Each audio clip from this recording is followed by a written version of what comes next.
Welcome to Waypoints, the podcast of Flyfishing travel. With helpful travel tips, news and events, destination profiles, great stories, and expert advice from seasoned and experienced traveling anglers, this is your backstage pass to the world of fishing travel. Waypoints is fueled by adventure and brought to you by Yellow Dog Flyfishing, a hands-on specialty travel and booking company that delivers the industry's very best insider knowledge, logistical support, and trip preparation. Freshwater or saltwater, international or domestic, Yellow Dog has you covered. And now your host, Yellow Dog founder and director, Jim Klug. The Grammy-winning bluegrass band Steep Canyon Rangers began playing together as students at the University of North Carolina. Since their formation in 2000, the band has been an integral part of the Asheville, North Carolina music scene and an absolute force in the national bluegrass scene. The band won a 2012 Grammy for Best Bluegrass Album, and their recordings have routinely topped the Billboard bluegrass charts for more than a decade. Oftentimes compared to legends like the band, Nitty Gritty Dirt Band, and Zac Brown, the Steep Canyon Rangers have become one of the most recognizable names in modern bluegrass music. Nobody forgot when you went away. You left this town without a word to say.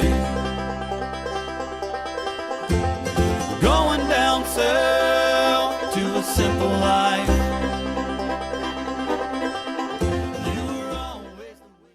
The band's co-founder, guitarist, lead vocalist, and contributing songwriter is Woody Platt, an incredible musician, seasoned fly fishing guide, and lifelong angler. Woody, welcome to Waypoints, and thanks for joining us. Oh, hello, Jim. Thanks for having me. I'm glad to be talking to you tonight. Well, man, it's great to have you on the show. You know, we've done several dozen episodes of this podcast, and I'm pretty sure that you're the first Grammy-winning musician we've had on the show, so we're stoked to have you. Well, I love hearing anybody say Grammy Award winner when they're talking about me. I can't believe it happened, and it's fun to have that title. I'll tell you what. It never gets old, does it? Never gets old. Well, how are things in North Carolina these days? I mean, your summer this year has been a little different than normal, but hopefully you're finding some more time to get out on the water and fish. Yeah, I'd say different is an understatement. It's for the last 15 years or so, our summers were chasing the festivals, just in the bus, running as fast as we could to every festival we could find. And all of a sudden, in March, as it did for everybody else, we were in Ireland and the lights went out for us. So we've had no work and, so that's kept me home. But the silver lining of that is that I've been able to be with my family and have been in the river constantly. So fishing is back in the forefront of my life right now, which is pretty exciting. Well, there are silver linings for sure. And, so you were born and raised in Brevard, right? Which is a small town in the southern Appalachian Mountains. How did you first find your way to fly fishing, Woody? And how old were you when you kind of got the bug? I was born in Brevard. Brevard's a little small mountain town just southwest of Asheville, North Carolina. And we have a ridiculous amount of trout stream for this part of the country. We have over 300 miles of trout stream sort of woven into our county. And as a kid, I was a fishing nut as a kid. And I sort of just started like a lot of kids do, just fishing for panfish off a dock. But as soon as I got into elementary school, I fell in love with the streams. And so I can remember as a young kid having my mom take me up to the hatchery supported sections of the Davidson River. And a lot of people in the country are aware of the Davidson River. It's a blue ribbon trout stream and gets a lot of recognition kind of nationally. But my mom would drop me off and I would just fish the hatchery waters down and across with a little kernel of corn and a split shot. And I just fell in love. And she'd pick me up and I'd usually have a stringer fish. And I just fell in love with trout and with streams and with the whole process. And around 6th or 7th grade, I had her take me up to the fly fishing section. And I found an old Fenwick fiberglass rod reels, just noodle of a rod, and a fluger reel in my dad's closet, and had some like flies from basically like grocery store flies. And my mom dropped me off at the river, and on my way down to walk down to the trail, this old guy was coming up, and he just kind of, I guess, sensed my skill level and just filled my hands with flies that were working. He was like, "This is what they're hitting." He was just dropping all these dry flies in my hands. And, I probably didn't even have a spool of tippet or a proper leader, but he filled me up with flies. And something about that moment, I was just obsessed with the idea of catching a trout on a fly in the woods in a stream. And I've been chasing it ever since. That's a pretty cool story. And it just goes to show what like such a simple action on the part of somebody that knows the game and knows what they're doing. He encounters you, has that brief interaction, gives you some flies. And I mean, right there, total game changer. Total game changer. In North Carolina, we're out here in the West, and of course, Montana, Wyoming, Idaho, it gets the lion's share of attention when it comes to destinations. But a lot of people don't realize what a true trout mecca North Carolina is. I mean, you guys have some insane fishing out there. Yeah, we got some great water, and it's relatively underappreciated, and I kind of like that, because I can still just climb into a stream. I went today for most of the day on a trip and didn't see another angler, so there's still that potential, and I enjoy that. And there's a lot of great trout water. I mean, there's a lot of great fly fishing on the East Coast. Obviously, first thing I wanted to do when I got a chance to travel was go to Montana. But, coming home to these old Southern Appalachian mountains and climbing through these streams that's a lot of fun. Well, home waters are powerful. There's no doubt about it. And, you started at a young age, and then also at a fairly young age, you actually started guiding for a local shop that had kind of sprung up in your area. And, that's a good time to kind of get into the game when it comes to guiding. And you started early on that route as well. Yeah. It was really neat. Just being, my reputation for the love of it. I got pretty good. I started, at around 6th, 7th grade. So by the time I was into high school, I was known as a fly fisherman. And there wasn't a huge population of fly fishermen here, and there wasn't a shop. And when the first shop opened right at my senior year in high school, they called me and just said, would you do our guiding? And when you're not guiding, would you just work the counter at the shop? And this is a real small, little pared down thing at the beginning. It's developed over the years into quite a shop. But I got the call, and so I learned how to guide people. And it was something I always loved to do, was take people fishing. I still much enjoy watching somebody else catch a fish than me. Something about it. I just love sharing the experience. And so I fell in love with guiding, and I kind of hung on to it ever since, even through college and through the band's travels and success. I've sort of always kept a few guys that I consider like longtime clients in my back pocket. And when I have time, I keep messing with it. That's got to be kind of cool for your longtime clients. You're like, yeah, hold on, let me set my Grammy down real quick so I can re-rig your setup for you. But not a lot of people could say that. Well, so you're post-college, you've been guiding through college, and you're just about to completely ruin your life by jumping into fly fishing full-time, like so many of us have ruined our lives. And then all of a sudden music pops up, and there's this lure of the stage and the open road, and you kind of change directions a little bit on that. And you guys started Steep Canyon Rangers while in college, and from what I've read about kind of the early days of the band, this was not exactly like the coming together of seasoned and experienced bluegrass legends at the time. I mean, you guys kind of all started playing instruments together and kind of all learning together. Yeah, it's true. And there's several layers to that question, but the reason we're still together is because our band was born out of friendship. It wasn't a bunch of guys coming together that were like hotshot musicians. It was a bunch of guys that enjoyed being together, and the music grew out of that. And that's what I'm so proud of, and that's why we've been able to keep this band rolling for so long. But yeah, it was my senior year in college, our senior year in college, and we had all been friends the whole time and played like zero music together. We all were sort of closet had closet musical interests, but it was never jam sessions or anything. And I was supposed to do a study abroad thing my senior year, first semester in Africa. And it was just some idea I had. And at the last minute, I couldn't go because of some medication that I was taking that couldn't guarantee to be kept cool. And so we decided I wouldn't go. I showed back up at Chapel Hill with a backpack and a guitar looking for some classes. And a place to live. And I found a place to live with my friend Charles. And that afternoon, Graham came over, our banjo player, and Charles, who was our bass player until 2 years ago, just got their instruments out. And I threw my backpack down in this room as I was going to start renting. And I got my guitar out, and we had a jam thumbing through just a bluegrass songbook, 3-chord bluegrass book, singing songs that we know, old hymns that you might know that you've heard throughout your life, or some Doc Watson tune that you knew, because we're kind of in Doc Watson territory here. And long story short, I couldn't believe how much fun it was. I was just blown away. I was like, this is as much fun as I've had standing in a circle with other people and maybe in my life.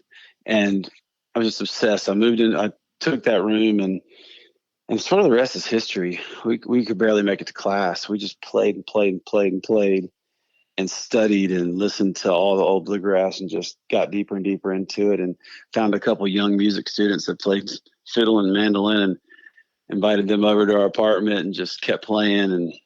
And one thing led to another, and here comes graduation. And I get the call from the fly shop that I've always planned on going back to be the head guide and shop manager kind of guy. And I remember where I was standing when he called me, and even wrote me the letter with the salary, a proper salary, and I just turned it down. I just was like, I just love this music thing. I got to chase this for a little while. And now 20 years later, I've been chasing it. Well, and it's been a hell of a 20 years. I mean, what started as an apartment of friends sitting around, having a session. 20 years later, you guys have 10 or so albums. You've won a Grammy. You have more Grammy nominations on top of that. You're all over the bluegrass charts on a regular basis. When you think back to those early days of hanging out with those friends and reading that 3-chord bluegrass book, I mean, did you guys ever think that all of this would happen? Not even close. And we always had this habit somehow of reaching goals before we even made them goals. Like, at first it was, we might have had a few goals, like, well, maybe we could play at that open mic night down the street, or maybe we could play at a couple of the bars on Franklin Street. And by the time we were hitting those goals, we were already getting record contracts and things with local record labels and national record labels, and things just kept coming at us. And before you know it, we were running around playing these festivals and being recognized as like emerging artists on the bluegrass scene. And what we did then was just dive headfirst into the traditional bluegrass world. I mean, we put on suits and ties, and we studied the music of Platt and Scruggs and Bill Monroe and the Stanley Brothers and Jimmy Martin, and we just ran at it as hard as we could. And we knew what we wanted to get, and we couldn't get enough of it. And it was a lot of fun. We've since branched our music way away from that, but not until we stayed there for a long time. Well, and established yourselves. I mean, you guys have literally become legends in the bluegrass world. And, one of the key elements, as you said, to being successful in that business is touring and playing the festivals. And really, like you said, summer season comes around, you get on the bus and you go, and you're just playing all over the place. And you've been able to use touring as a way not just to play in front of crowds and share your music with people, but as a way to fish some pretty incredible waters around the country and abroad. Talk to us a little bit about that. Yeah, that was always in my back pocket. We never jumped on an airplane or jumped in a bus where I didn't have my stuff, so I was ready. And our bass player Charles for a long time was I keep saying Charles, he was our bass player until just a few years ago. Barrett is currently our bass player. For everybody listening who's confused in there and they want to talk about Barrett. But anyway, Charles Humphrey, our original bass player, used to always introduce me on stage as a fly fishing guide or a passionate fly fisherman, whatever kind of came out as my introduction. And that was a great calling card, because whoever, I mean, think about it, if you're in the audience and you're seeing a band, you're digging their music, and you're a serious fly fisherman, and they introduce the lead singer, guitar player, as a serious fly fisherman, you want to take them fishing. Yeah. You want to share you want to show them your local water. That's what I would do. Guys are throwing their guide cards at you, being like, hey man, let's fish tomorrow. And that happened the whole time. So I took everybody up on those offers, and really enjoyed it. And I still do, so that was really fun. And there's nothing better, as you know, than local knowledge. So, you can go to whatever town or city or stream you're nearby and fish it. And by the time you get it figured out, it's time to go. But if you go with somebody, a guide or just a local serious fly fisherman, you just end up where you need to be quicker. And once you get there, what to do. Half the time it's just finding the right stretch at the right time. And so we took advantage of that, and we still do. Just got back from Australia. We went to Australia late last year and fished over there. Just kind of, I'm constantly fishing wherever I can. I don't get to do it like you do, but I get to mash it in with a tour quite often.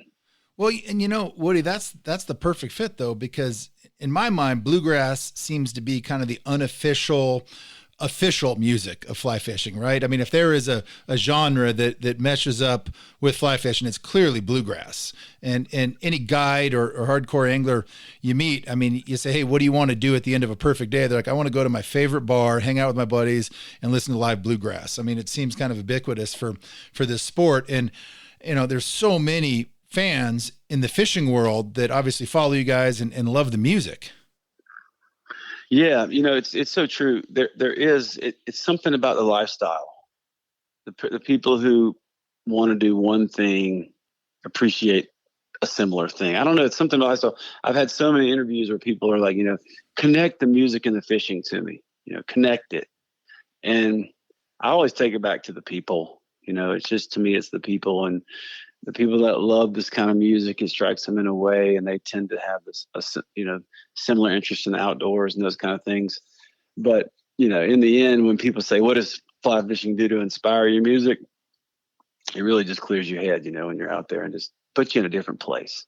So when you get back to the music, for me, I'm ready to do that again. It's sort of like a reset button when I get in a stream. Now, that's well said. We, years ago, we became pretty good friends with Larry Keel and his wife Jenny and their band, and it was all same thing through fly fishing. And it was literally one of those things. We were at a show. I think they mentioned fly fishing on stage, and next thing you know, we're out fishing with these guys, and they've been friends since. And it's this great connector, and those two elements, fly fishing and bluegrass, just go hand in hand. It's amazing what a fit that is. Yeah, and I'm jealous you've got a fish with Larry Keel. I've always wanted to. We text about it a lot. We talk about it a lot.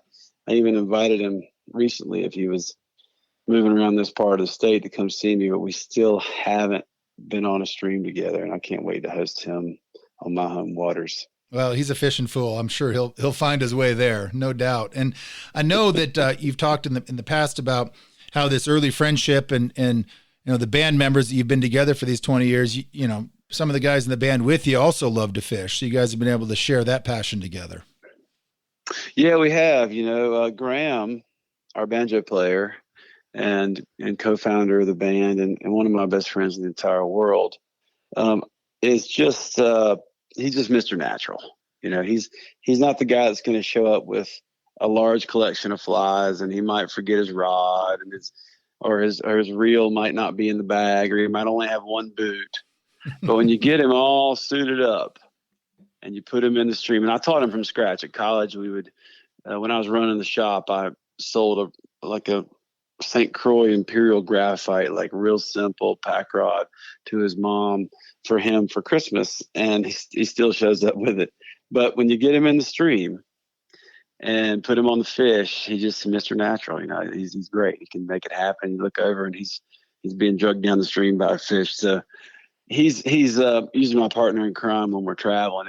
If there's room for another, or I always invite him when I meet somebody, and it always depends on how he's feeling, or if he's going to write songs or play banjo during the day or go with me on the stream. But having somebody that you're traveling with that can join you for those adventures is fun, because there's something to be said about solitude on a trout stream or when you're doing anything in the outdoors, and there's also something to be said about sharing it with somebody else that you love. And I really enjoy the camaraderie of a 2-man fishing trip where you sort of trade on fish instead of split up. I'll see you at the car. I like to just work through a stream with somebody. Something about that I just really enjoy. Now that's a great way to fish. We always refer to that as baseball, and you get 2 guys and 1 rod, and you just kind of work your way up a stream, and you take turns, and it's like, all right, 3 strikes, you're out, and it's the next guy's turn, and you share the water, and you kind of work your way up together, and it's such a great way to fish, no doubt. Yeah, I love that. And I always tell somebody when they question why we would do that, I would say, well, if you're up around the corner and you catch the trout of a lifetime, I'm not even going to see it. And I'm not going to believe you when you tell me the story. But if we're together and we're working stream together and one person's re-rigging a rod while the other person's going, you're constantly thinking about what the next scenario would be. It can get in this sort of teamwork harmony and really enjoy the stream. Yeah, no doubt. Is there anybody else in from the music world that you've encountered that's also a passionate fly fisherman where you're like, no kidding, you fish as well? Anybody that surprised you on that? Well, I've had the opportunity because I bought this little farm on the headwaters of the French Broad, and so I've sort of had this opportunity to invite and lure people that in the music business that I wanted to get to know better here to fish. There's a pretty long list of them, but some of the ones you might know, like Jerry Douglas or Gary Pachosa, who's one of the most well-respected producers in the bluegrass and country world. Barry Bales, who plays bass with Alison Krauss, Rob McCurry. Mm-hmm. That's a lot of them. I love people and I love to share it. So when people are nearby and I sense that they have interest, I try to lure them over for a trip. And I recently, it's not so much music, but I met him through music. I took Stephen Colbert fishing last week here, and I heard about that. It was really cool. He just, we had played a show with Steve Martin, and he just texted me out of the blue. He was vacationing nearby. But how do you do? Be honest. Was he a natural? You know what? He was really good. He's a true angler. Like, he got out of the car with his vest on, and he did something that really impressed me. He brought his boys, two boys, and they're in their 20s, and he let them fish almost the whole time. At one point, he pulled out a woolly booger that one of them had tied in like 2nd grade. And he was just a great dad. He was supportive. He was netting their fish. And then in the end, he fished and he did well. It was cool. That's awesome. I love hearing stories like that. I was kind of secretly hoping you'd tell me that, like, Dolly had shown up and had, incredibly tight loops, or Emmy Lou showed up and was double hauling or something, but maybe that'll come in the years ahead. I would love to fish with all those people. But I'll try to host whoever I can, and it's really great to do when you can. That's awesome. It's such a, it's this element that just brings people together when you can share that love for being on the water. No doubt about it. I want to talk more about fishing, but I want to get back to what you said a minute ago about, wearing the suits and ties. I love how so many bluegrass bands and artists in bluegrass actually dress up on stage. And I've always noticed that about the Rangers. So many musicians in other genres seem to go out of their way to be like extra flashy and flamboyant. You got to go for the Steven Tyler or Freddie Mercury kind of look. And then you have bluegrass artists that actually get up and they play in a coat and tie. And I've always wondered about that. I mean, is this kind of like an ongoing tribute to people like Jimmy Martin and Del McCoury or so many bluegrass pioneers that have always cultivated that look? Or is it just kind of become the way things are in bluegrass these days? What's the story behind that?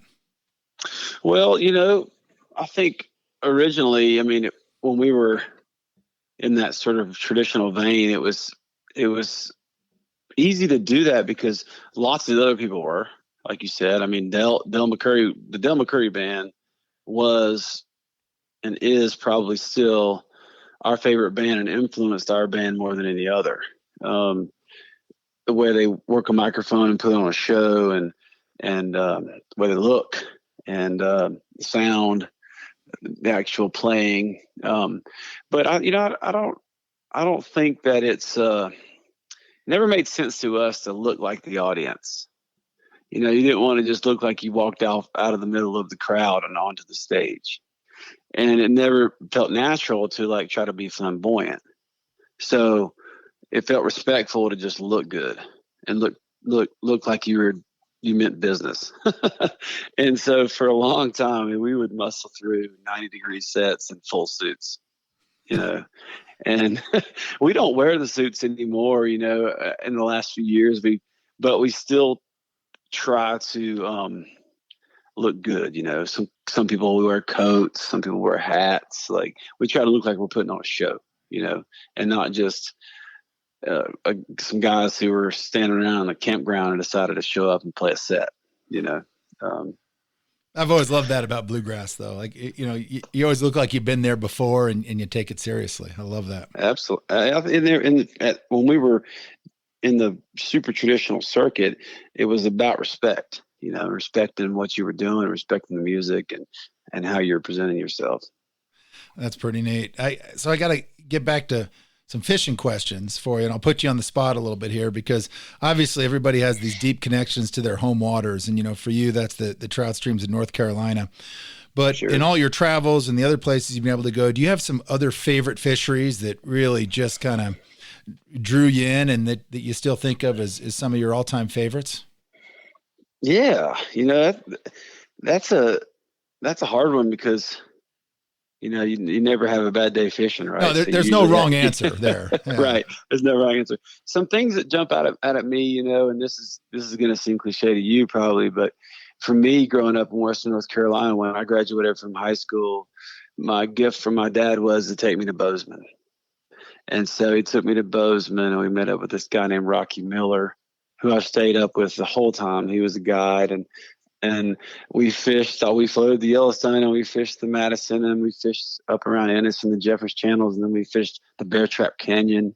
And so I have a real fond memory of the Madison River as one of my favorite fisheries. But then again, like back on the East Coast, I also love the Low Country. So we go down to our closest coast is like Charleston, so we go down there a lot, and I love to get in those oyster flats and fish for tailing redfish in the grass. And so that's a fishery I love. And then another real bizarre one is, I don't know if a lot of people know about it, maybe they do, maybe they don't, is like outside of Reno, Nevada, the Pyramid Lake. Yeah, the long cutthroat. Yeah, and you fish off those ladders, and you just stand on a ladder all day. It's just so bizarre, and the fish are so stunning, and you can just catch some trophies, and the unique kind of delivery of that. I've had the opportunity to do it 3 or 4 times and stay in these little kind of campers on the beach, and so I love that. And so I could just go on and on, but those are 3 that stick out right off the top of my head. Well, how about a couple of places on the future wish list, and destinations that you're dying to fish someday? If you could put together kind of that top 3 of places that are soon to come. Yeah, well, I didn't mention Alaska a minute ago. I've been to Alaska one time, and I fished on the Kenai, or the Kenai Russian confluence there, and on the Russian River campground, and that needs to be back on my short list of places to go again. And maybe now I'm older now, and I try to get a little more remote. Also, when we did this Australian tour last year in the fall, my son was just too young to join me. He was 3.5, and so it was a hard trip for my family to join me. And some of the guys brought their older kids and their wives, and they went to New Zealand afterwards. And New Zealand's always been a place that I've wanted to go and fish for brown trout. So those would be my next two stops if I was choosing. There you go. Well, again, there's no wrong answer. There's so many great places. Yeah. Well, I gotta change the topic just a little bit and ask you about mouse fishing. And we have a mutual buddy, our friend Tyler, who actually introduced us. He told me about a recent outing that the two of you had, and he sent me a photo of a ridiculously huge brown trout that he caught with you at night on a mouse. And I don't want you to give away any locations or secrets or ruin anything, but you got to tell us a little bit about this nighttime trophy brown trout fishery with mouse patterns. Yeah. So back in March when we were, we were in Ireland, and like I said, played a show in Dublin, lights went out, came home. And I've been living in this little barn on my property while we remodeled our house, and we were moving back into our house. And I felt like all I was doing, I was one minute I was on tour, next minute I was just carrying boxes. And all I was doing was carrying boxes for days and driving my truck from one house to the other. And I feel like my wife and son went to bed at like 9:00, and I was just tired of working. And I was like, this is like second or third week of March. And I was just tired of working. I said, you know what? I've always wanted to do this. I have a nice little stretch of water here. I was like, I'm just going to go down to the river and I had this, 4-inch long articulated mouse pattern. And I'm just going to go down here and smack the water with it a few times and just see what happens. And I night fished a couple times over in Tennessee on the Holston before. So I sort of knew the techniques, and I hadn't been down there 10 minutes, and I had a giant fish on and a brown. And so I just immediately just became my new favorite thing to do, because it's bonus hours when you have a young son that you really want to spend time with, and a wife you want to see, and things you need to do. It's like free time. If you just stay up 3 hours later than everybody else, you got 3 hours of fishing and nobody knows you were gone. And so all of a sudden it's my favorite thing to do. I went last night. Tyler, who introduced us, is a friend of one of my great fishing buddies here in Brevard, and he was in town, and they called me, and I'd never really been put on the spot. It's just been something I've done with a couple of buddies with no pressure.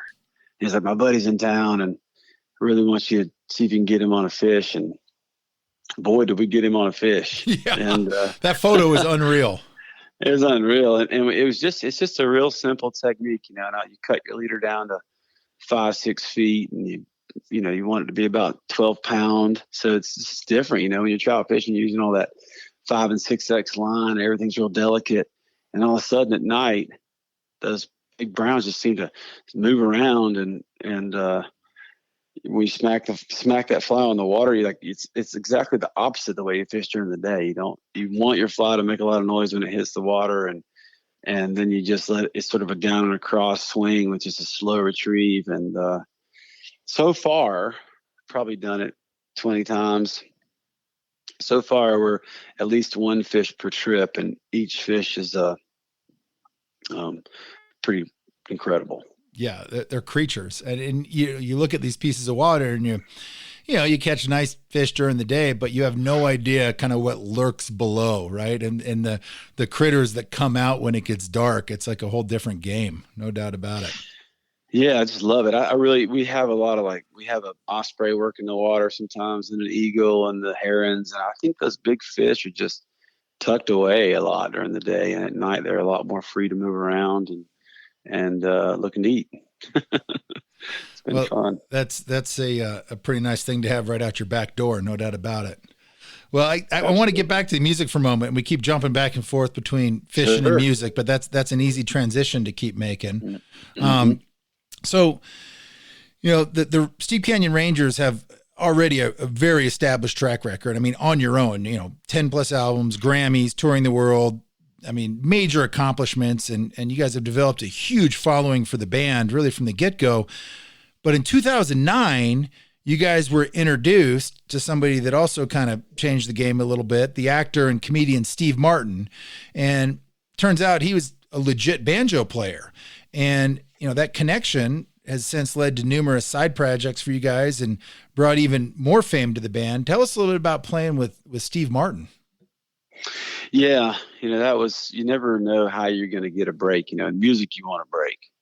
As everybody says, hopefully you get a break. And anything you want to break, any career, what's your break? And I just never saw that one coming. I didn't think we were going to get our break from a movie star / comedian. But to trace it back, because all this fishing and music is going so well together, the reason we met Steve is because I had the opportunity to guide his wife when I was in my early 20s, long before she was his wife. So I guided this gal and her sister and her dad, and then we stayed in touch, and she became a friend of the band. Just, you know how it is. You make friends on a trout stream, they're friends for life. And so she became a friend of the band. And one day she was back here in Brevard vacationing, and she said, "Hey, I'm in town and I'm dating Steve Martin and he's with me." I was like, what? It didn't make any sense to me. Yeah, exactly. I was like, he's in Brevard. She's like, yeah. And he has his banjo. And he was wondering I was wondering if you could come up with some of the guys and y'all could play some music. And I was just like, I'll be there. And so I grabbed our mandolin player, Mike Gugino, and we rode up for a simple spaghetti dinner and then a little jam session. And it was great. It went really seamlessly, and Steve was played really well and seemed really into how we were playing and how it was going. And when we left that night, we did a couple pictures, and I thought I'd never see him again, And then my phone rang maybe a week later, and it was him, and he was just wanted to keep the relationship alive. He was like, next time y'all come to New York, I'll come sit in if you want, or I'll at least come see you. And we just created this sort of relationship where we talked a lot. And one thing led to another. He sat in with us at our festival here in Brevard that we've been doing for a long time. And then he sat in with us at Joe's Pub in Manhattan. And then one day I was down in Charleston, my phone rang, and it was his agent. And he said, yes, Steve put out a record called The Crow. That was Steve's first record when he came back out as a banjo player, and he won a Grammy with it. It's a good record. John McEwen from the Dirt Band produced it. Anyway, he said, Steve wants you to be the band for the world tour. And I never even heard the words. Nobody ever spoken to me about a world tour. I never.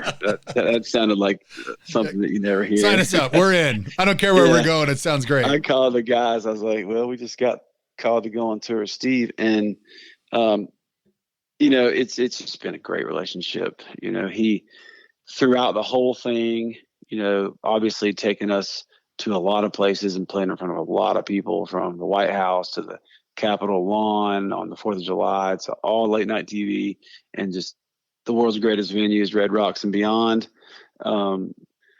He never called us his band. He always called us the Steep Canyon Rangers, helped us maintain our identity, and featured us prominently in the show with him leaving the stage. So he was just so generous, and he took pride in watching us develop a fan base as we played with him, and we were whooping it, so it went well. And those shows with him in the early days were just, everybody was just on pins and needles, including him, because he really didn't want this banjo thing to be a flop. He wanted it to be real, and he did an amazing job. I mean, he's a legit banjo player. Yeah, he's a legit banjo player, and the reason he's a legit banjo player is because he writes all of his own tunes, and he is not copying anybody's styles. Like, he could sit around and play Foggy Mountain Breakdown just like Earl Scruggs. I mean, not just like Earl Scruggs, but play a Scruggs style of Foggy Mountain Breakdown, but he won't. He plays Steve Martin style banjo, and he plays two styles. He plays a claw hammer, which is without picks, sort of an open hand, and then he plays a 3-finger style. And his writing is just unpredictable and cool, and that was his thing too. He was like, we're not doing any covers. If I'm going to do this, part of the deal is going to be I'm writing it all. And we luckily we collaborated on some things, which was fun for us, and we helped him edit everything that was new within our time with him. But this has been a really wonderful experience, and it's not over. You know, we went from just Steve and the Rangers to Steve and Edie Brickell, who had, you know, all those hit songs when we were younger. And she's married to Paul Simon. So Paul was around a lot and touring with us some and sort of coaching the band and the show. And then now it's Steve and Martin Short doing a comedy tour with sort of a side of music. Marty travels with a piano player and Steve travels with us. And it's this really fun variety show where they do a bit of comedy and then they do solo bits, and we're part of Steve's, and then we all do a big sort of mashup at the end. And so Steve Martin, I never knew that I would love him so much, but he's a great musician and a really great guy to work with. Well, that's got to be fun as hell. I mean, that's quite a lineup. There is no doubt. And just the way, you know, I mean, for us, you know, like our first gig with Steve was like our third gig with Steve was Carnegie Hall, you know, and we did a couple flights with him, you know, just across the country right off the bat. And we were just like, how do we end up here? But we've gotten used to it, and we really enjoy working with him. Well, it's funny. So I have two young boys, and they love Steve's old movies. They've been on a big Dirty Rotten Scoundrels kick lately. They've watched it, you know, nonstop. And it was on the other night, and I said, you know, he's a hell of a banjo player, and he's a bluegrass artist. And they're like, what are you talking about? And I pulled up the video on YouTube of you guys playing with him doing The Crow, and they were kind of blown away. They're like, wow, he can play. And it's like, yeah, look, all these guys on stage could play. I mean, this is the real deal. They were, you know, they're 8 and 11, and they thought that was pretty cool to see, for sure. That's really cool. That's really cool. Get them into bluegrass early. That's the way to do it. Oh, it's all they hear. So they have no choice in this house. No doubt about it. Well, I got to ask you. So one of your bandmates, I think it's Nicky Sanders. He was talking about your singing and playing style in an old video. And he talks about what he calls Woodyisms that you bring to the Rangers music. And I guess these Woodyisms are kind of custom elements that create your unique sound and lend those sounds to the band. I mean, is this an actual thing that you consciously think about when you're writing and playing and performing? No, it's not. Just happens. But I understand, and I understand what he's saying. It's just everybody has their own style. Like I was talking about sort of Steve's style, you know, and that was what makes him who he is, and that's what makes him stand out. And I think, you know, the way I approach vocals or rhythm guitar or lead guitar or whatever I'm doing, the way I approach it is just the way I do it.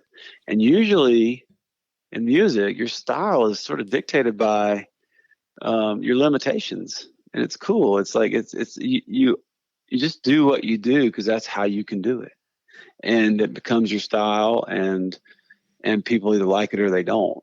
And it's working for us, you know. I've changed a lot in my style over the years as we've gotten older and, you know, a little more kind of musically mature. But yeah, I saw that video that Nicky did, and when he said that, and I appreciated it because he has Nicky-isms. I mean, when he plays the fiddle, you got to listen to this kid play the fiddle. When he plays the fiddle, it sounds like no other fiddle player. Nobody can play the fiddle like him. But at the same time, he doesn't play the fiddle like anybody else. And so everybody sort of gets in their own space, and in that space is where they can excel. And music is cool like that. You know, it's almost like that when you're fishing with somebody. Everybody has their own style. Well, that's what I was going to ask you. I mean, do you have Woodyisms for fishing? I mean, can you apply the same thing to your techniques, and whether you're guiding or fishing on your own? I mean, obviously a Woodyism we've already talked about is chasing these giant browns at night with mouse patterns in the pitch dark. But what are some of your other Woodyisms for fishing? Oh, you know, I only use 10-foot rods, at least in mountain streams. And people think I'm crazy because these mountain streams typically are kind of small, but I'm really tall and I've got a long arm and a 10-foot rod, I feel like I can reach anywhere, and I really don't have to use a lot of line. You know, you never see me doing much false casting, if any, even though I could cast all day long if I wanted to, but I have this technique, and I don't know if that's a Woodyism, but I do a quick water load and then put it back in the hole and stick a 10-foot rod out with a 3-foot arm, and I feel like you don't even really have to use much line. You know, that's my style. But when I'm guiding, I carry 3 rods, and I've seen some other guys and they don't do that. But what I do is I'll have a dry fly rod in the bushes, and then I'll have 2 different nymph setups. And the minute that I think the one they're using isn't catching fish, I basically tap them on the shoulder, and at the end of their drifts, put another rod in their hand and take the other one out of their hand where they almost don't even have to stop moving. And then they're casting. And I just love that. And then I'm rebuilding the one that wasn't working. And I really enjoyed it. I enjoy the clockwork of that when you get into a rhythm with somebody you're fishing with, and you can just hand off rods and make that happen. There's a lot to be said for that rhythm, no doubt about it. Well, I got to tell you, so one of my favorite albums from the Rangers is Out in the Open, which I think is 2018. You guys did that. And really every song on that album is amazing. But there's a song, Can't Go Home, that is definitely one of my favorites. And there's a line in there that the words are, I can't unsee what I've been shown. My body's bent and my mind is blown. And I never was ready for the things I've known. I can't find the house, but I can't go home. And it's a great song. I think the song, and correct me if I'm wrong, I think it's about a soldier, but you could probably apply the same words to describe a life of fly fishing. No doubt about it. Well, let's talk about that song real quick. You interpreted that song just the way I interpret that song. So when Graham wrote that song, I was singing it. He ended up singing it on the record, but I was singing it for a while. And I thought, this is a song. I thought it was like a medic that was right just behind the front lines in a battle or traveling with the soldiers. And it's about going on tour with the Grateful Dead. Nice. I totally missed that one then. I was completely wrong. Listen, I'm with you though. And that's a beautiful thing about music, is it's what the song means to you. And I almost never want to know when I'm working on a song with a songwriter, or if I've written a song, I don't want to share it. You don't want to reveal what it's about, because you want the listener to go wherever it needs to take them and have their own interpretation of it. And sometimes when you hear what a song's about and it's not what you thought it was about, it's kind of a letdown. So I shouldn't have told you that, but I had the same experience. I thought it was a soldier too. Well, that actually doesn't disappoint me, because I love the Dead. So that sure. Works out well. It still fits completely. Well, that's good. Well, I will say for our listeners that have yet to discover Steep Canyon Rangers, do yourself a favor and download some albums, learn more about Woody and the band. What are some good resources, Woody, for people that want to know more about the Rangers, get into your music, figure out what you guys are up to now, and hopefully in the post-COVID future? Where can they go to learn more about the band? Yeah, well, sort of all the standard places. We have it all. You know, we have a Facebook page, we have a Instagram page. I know the Instagram is just at Steep Canyon Rangers. I don't do Facebook, so I'm not sure exactly, but I'm sure you can find it if you're on Facebook. And we have our steepcanyon.com is our website. And, we've got some new things to talk about, so it's worth checking out. We have a new record coming out in October, but we're dropping the singles now. And we just released a compilation with a collection of our own older tunes with the Asheville Symphony, and we released a live Merle Fest record. Somehow when COVID hit, we had 3 records in the can, which is rare. And so we've had the opportunity, since we've been not able to be together and be creative, we've had the opportunity to continue to release new music. And that's kept us sort of excited. And and feeling like we're being creative, even though we haven't had a chance to really get together much. But we're easy to find. We're sort of out there. Website and steepcanyon.com is a good place, and then your typical social media outlets. And those two new albums that are out or about to be out, North Carolina Songbook and Be Still Moses. Did I get that right? Yeah. North Carolina Songbook is a live from Merlefest, which is the East Coast sort of crown jewel of bluegrass Americana festivals. It's a festival named after Doc Watson's son. And then the Be Still Moses is a collaboration with the Asheville Symphony. So it's all of our songs with the orchestral arrangements. And we have a special guest on there, Boys to Men, singing a gospel song with us, which is pretty cool. And then Arm in Arm is our newest sort of all original project that we're dropping singles from currently. Right on. Well, everybody should check it out. If you don't listen to the Rangers yet, do yourself a favor, start downloading the music, and you will be pleased, no doubt about it. Well, Woody, thank you so much for sitting in with us today and joining us on Waypoints. We really appreciate it, and it's been great to hear your story. Gosh, Jim, thanks for having me. It's amazing to talk about fly fishing and music and those two things, and the way you weave them all together. It all works well, and I'm honored to be on your show, man. Thank you so much. You're welcome. It's a good fit. They're easy things to weave together. There's no doubt about it. Well, that's it for this episode of Waypoints, the podcast that is 100% dedicated to travel, adventure, and exploration. Be sure to visit yellowdogflyfishing.com to plan and research your next fishing trip, sign up for newsletters and new podcasts, and stay up to date on the latest travel news and developments. And there is a lot of news and new developments out there happening all the time. Join us for our next episode of Waypoints, and remember, life is short and no one ever regretted a life of adventure.